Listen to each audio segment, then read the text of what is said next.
This podcast is a production of the Brickyard Network, an extension of the Archie Bray Foundation for the Ceramic Arts. To find out more about our lineup of ceramic podcasts, visit brickyardnetwork.org.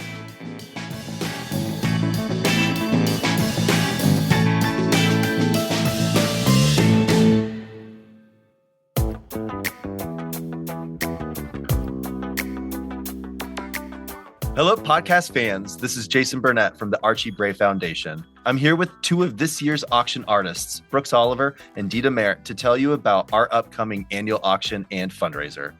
Over 100 artists have donated their work to help us raise money to support the Bray's programming, including the residency program, galleries and exhibitions, the Brickyard Network, and our facilities and grounds to help us beautify campus and make it more accessible.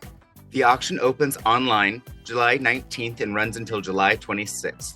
To view all the exceptional artwork available, to register, to place bids, and to support the Bray, visit us at givergy.us/2024 Bray Auction. Every purchase helps the Bray become more accessible on campus and online. Make sure to register today.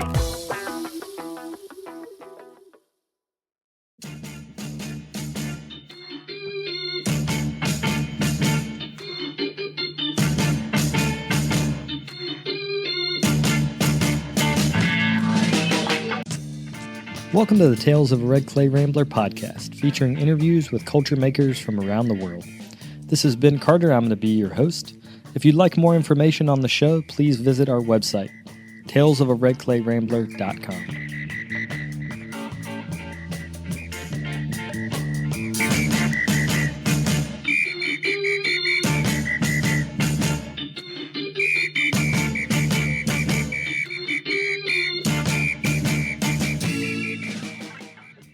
Welcome back to episode 518 of the podcast. Thank you all for tuning in. Today on the show, I'm talking with John Boren, who is an artist based in New York City who works in drawing and sculpture. In his recent show at Curatorial & Co. in Sydney, he showed a series of his signature composite forms made from stacked ceramic shapes. In our interview, we talk about his start in ceramics, the role improvisation plays in his sculpture, and the series of portals that he showed in that recent exhibition. If you'd like to follow him on Instagram, you can find him under Humble Matter. You can also go to his website, which is humblematter.com. Before we get to today's interview, I did want to thank the folks that have recently donated to our podcast. We are listener supported, so I'd like to thank Courtney Stogstill and Holly Lyko for their recent donations. If you'd like to get involved yourself, you can go to talesofaredclayrambler.com/donate. Without further ado, we'll get to the interview.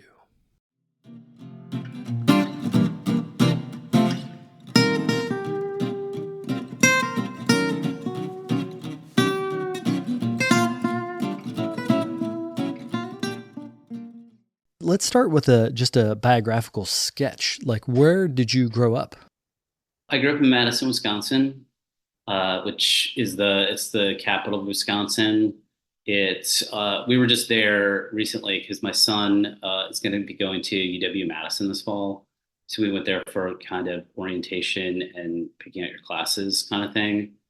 And Wisconsin's a beautiful little city. It's about, I think, 250,000 people.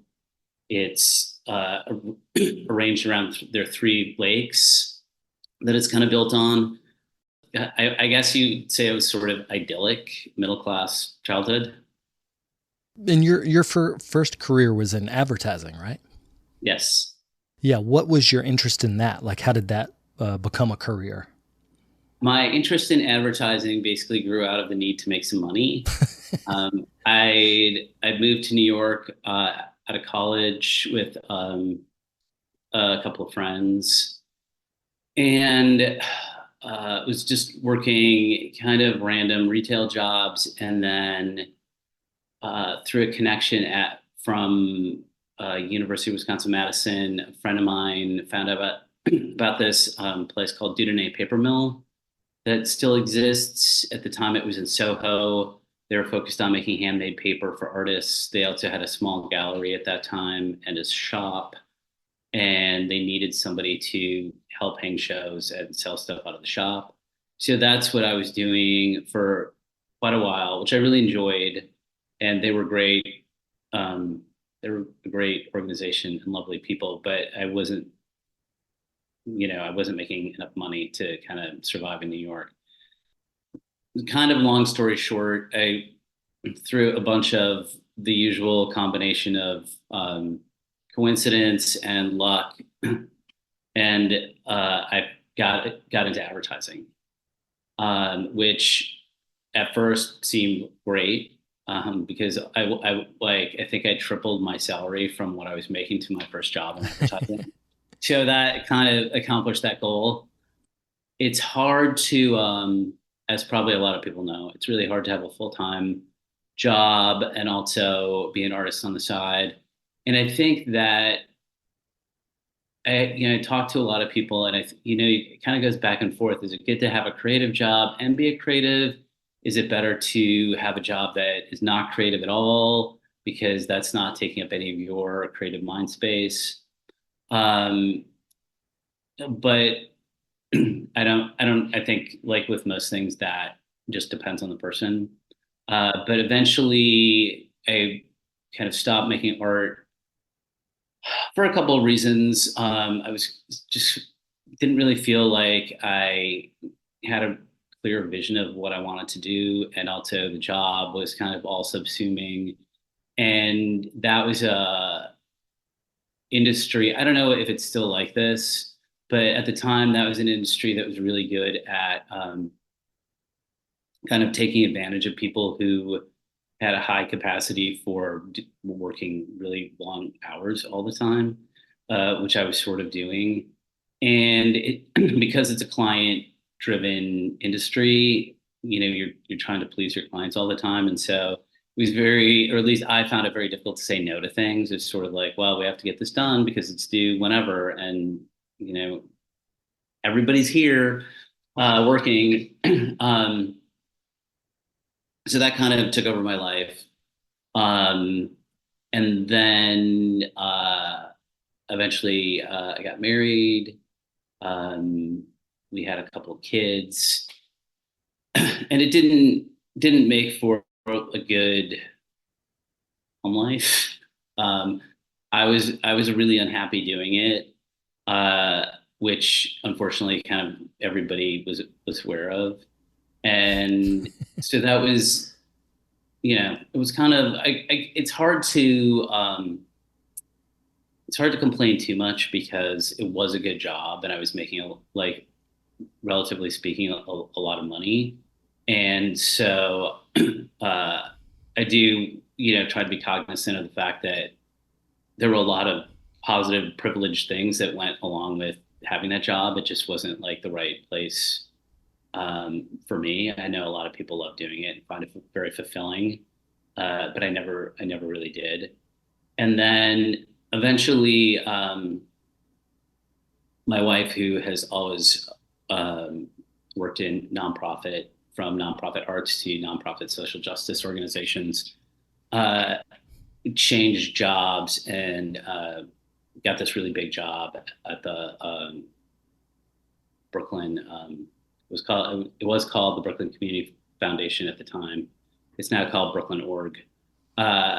Basically becoming president and CEO, and she was kind of like, okay, now you're done with advertising. So that was like a real gift to be able to step away from that. How old were your kids when you started making work full time again, like as in ceramic work and painting?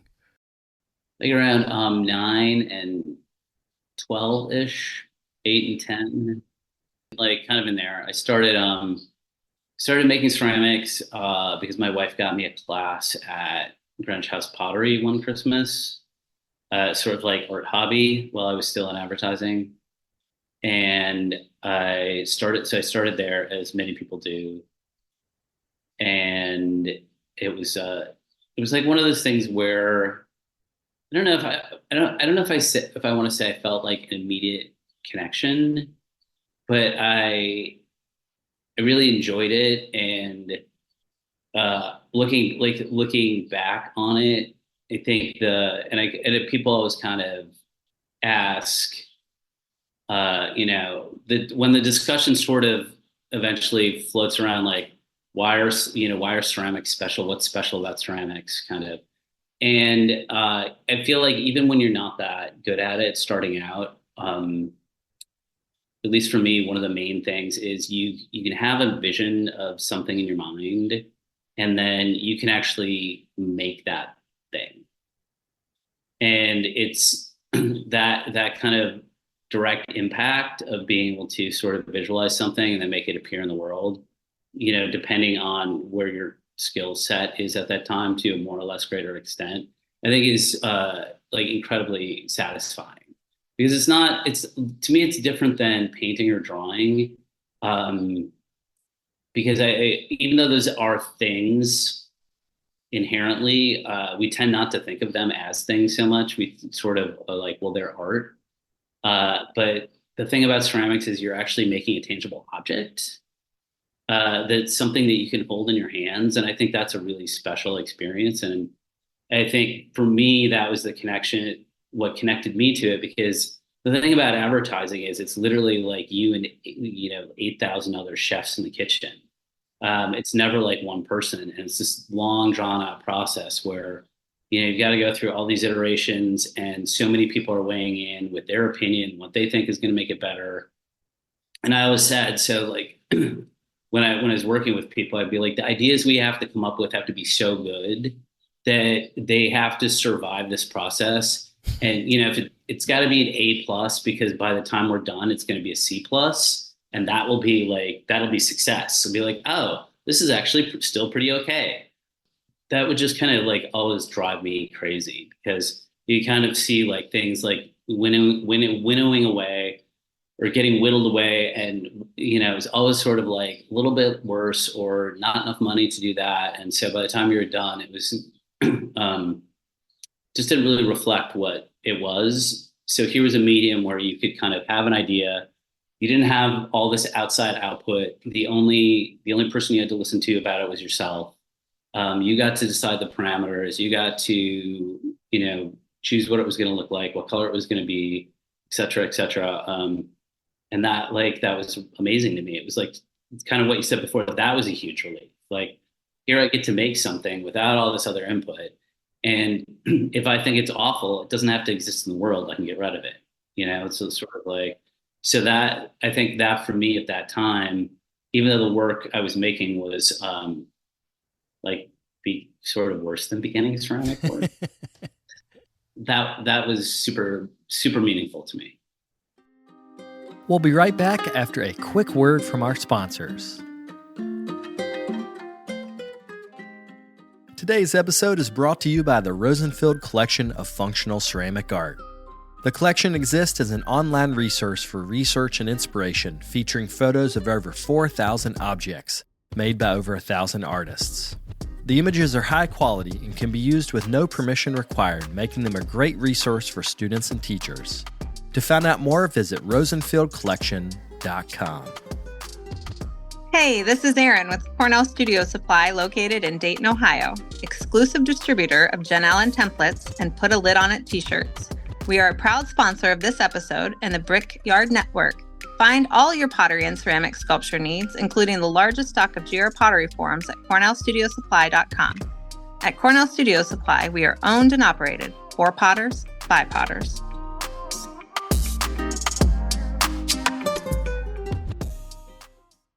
So I've noticed that you often work in iterations. Like, you'll have a body of work in which there'll be some core shape or a set of shapes, but then there might be 5 sculptures, like the show in Sydney, actually, right now. These things are almost like portals or screens, something where it's a sculpture, but you can look through it. There's a lot of negative space.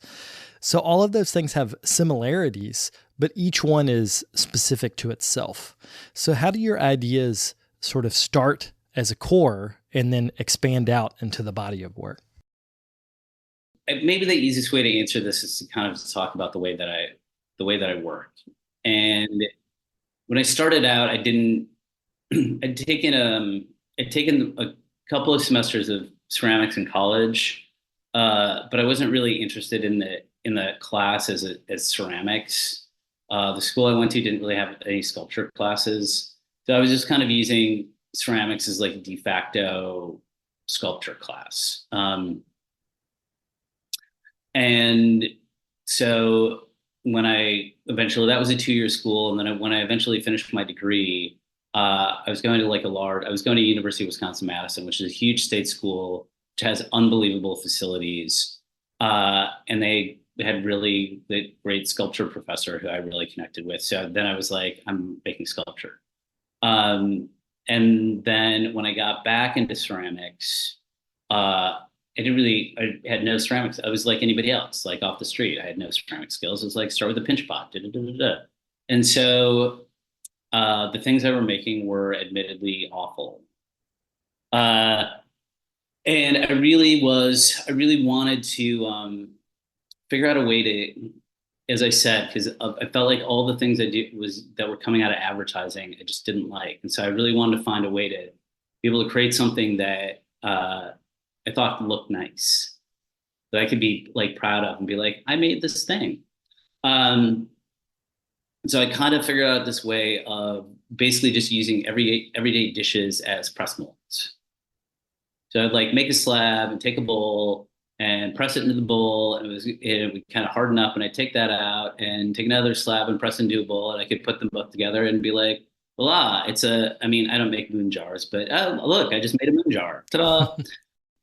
Or I stack 3 of those together, and look, now it's suddenly this cool vase with like 3 stacked globes. And it seemed like magical to me. I was like, wow, this looks like a very nice ceramic object, if I do say so myself. And so that's kind of the way I've worked ever since. And because of that way of working, I've always been really interested in repetition, how, when you combine 2 shapes, even if they're the same shape, they can become more than those 2 separate things. Like the whole is greater than the parts. I think that's really interesting. That for me was always a big part of the exploration. Like, you could do these things, and how can you combine them so that they equal more than just what they were initially. So a lot of my early work, and still a lot of the things I do, were that. It was like stacking these different things and seeing what would happen to them. As part of doing that, you tend to have like these kind of leftover bits and pieces. And I always felt, again, it was always that kind of time scarcity thing, where I was like, okay, I put so much work into like making this thing that I then cut up and attached to another thing. I should save this other half, because it seems like there was a lot of time and energy put into that half, and maybe can use it for something else later. And so I would save those, and then every once in a while I'd kind of throw some together and be like, oh, that turned into kind of a cool thing.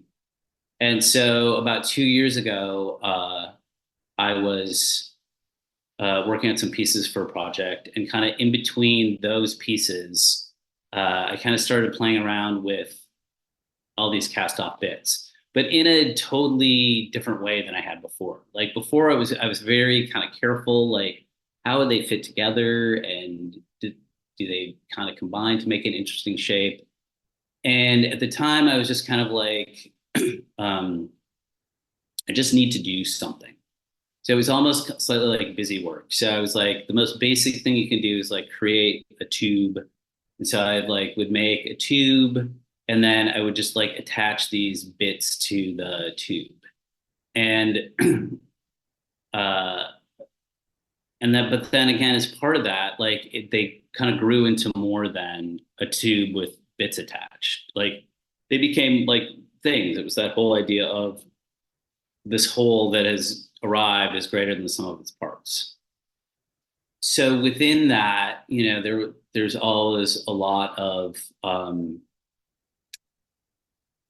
variables. And I like what you said about a vocabulary, because I feel like I need, it's like one of those things you discover about yourself as a person or as an artist. Like I need a certain set of like guardrails I don't tend to do well when it's just like kind of idea free for all. And like end up in weird intellectual spirals that lead to like kind of just sort of bad, like I would say bad to quasi bad kind of conceptual art is my default mode for overthinking things.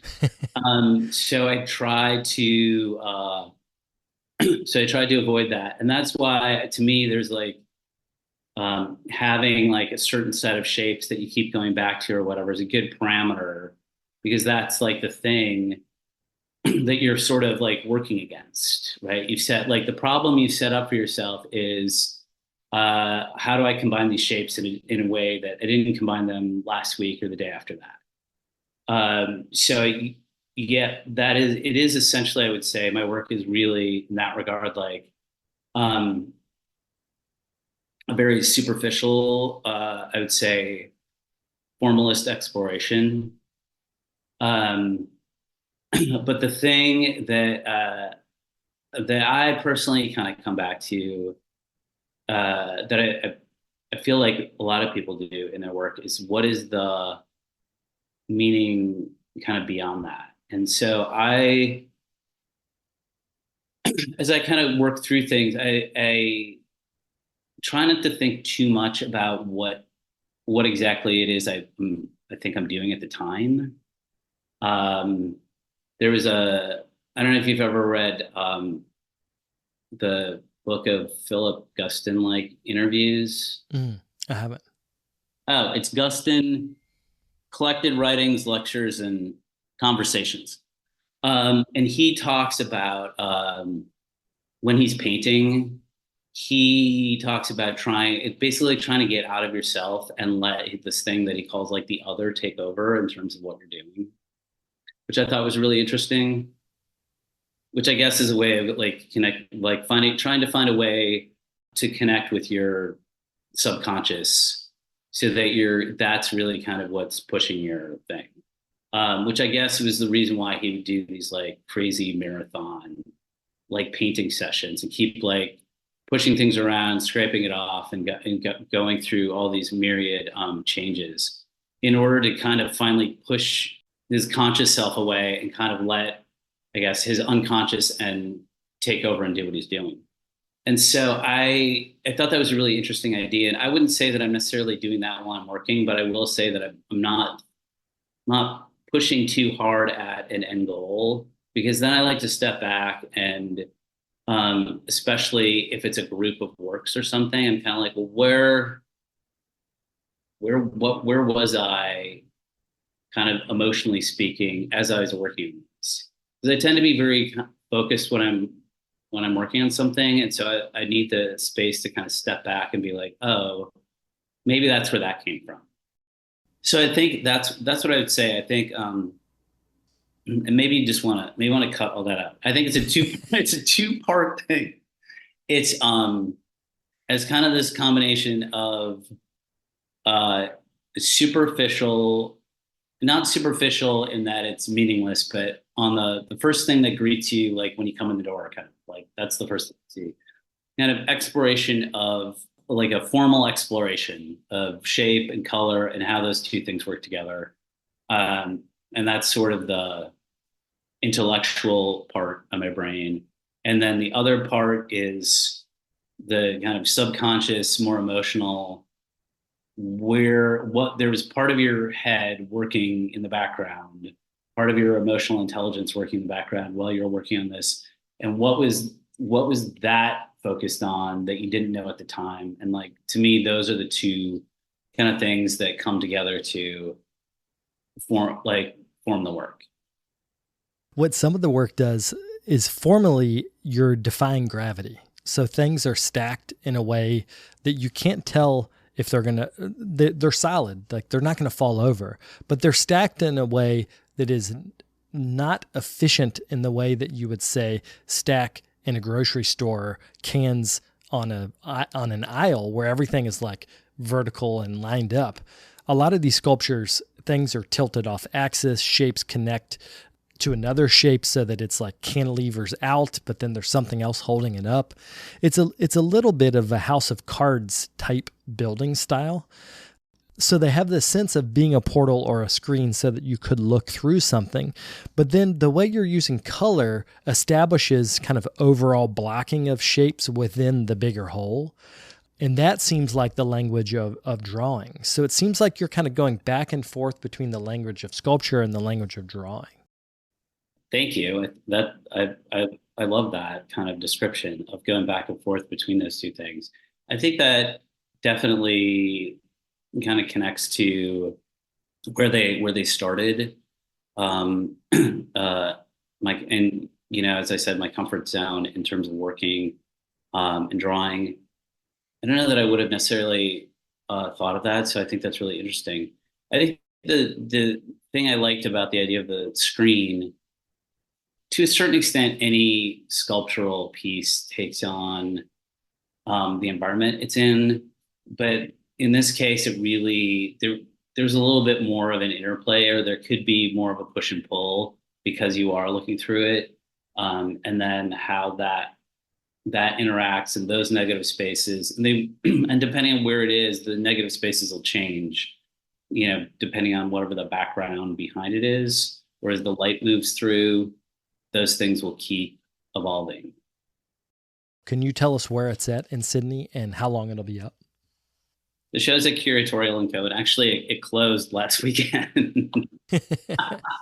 Yeah, they're great, but they have a very a pretty strict laid out exhibition schedule. They show a lot, which is great because they show a lot of artists.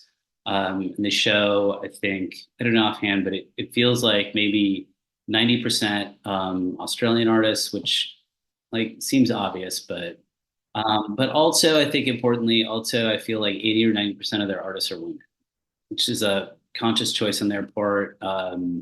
It's a woman-owned, women-run gallery, so I feel particularly thankful to be a part of what they're doing and have their support, because clearly there are a ton of super talented artists and ceramicists in Australia that they could be showing, and I'm thankful that they are showing. To wrap up, can you plug your social media and website so people could find out more? Sure. So on social media, I'm really only on Instagram. It's Humble Matter.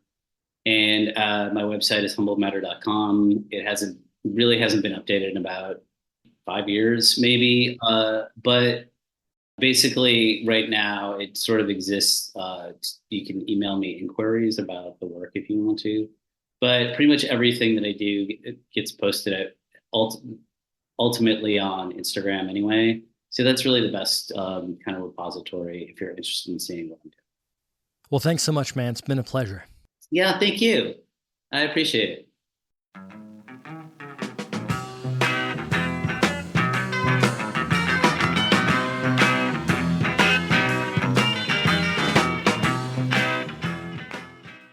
I'd like to thank John for coming on the show and also for his patience and perseverance as we lost power at the end of this interview. It's the first time ever in 518 episodes that I lost power in the middle of an interview.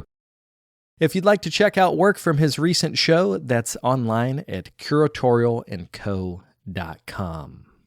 I did want to take a minute and thank today's sponsors, including the Archie Bray, which is about to have their 28th annual benefit auction. Also wanted to thank the Rosenfield Collection of Functional Ceramic Art for their longtime support. If you or your organization would like to become a sponsor on our network, you can get in touch at brickyardnetwork.org. I'll be back next week with another episode. Thank you all for tuning in. If you'd like more information on the artists on the show, or if you'd like more information about the workshops and events that I'll be having in the next couple months, you can follow me on Twitter, Instagram, and Facebook under Carter Pottery.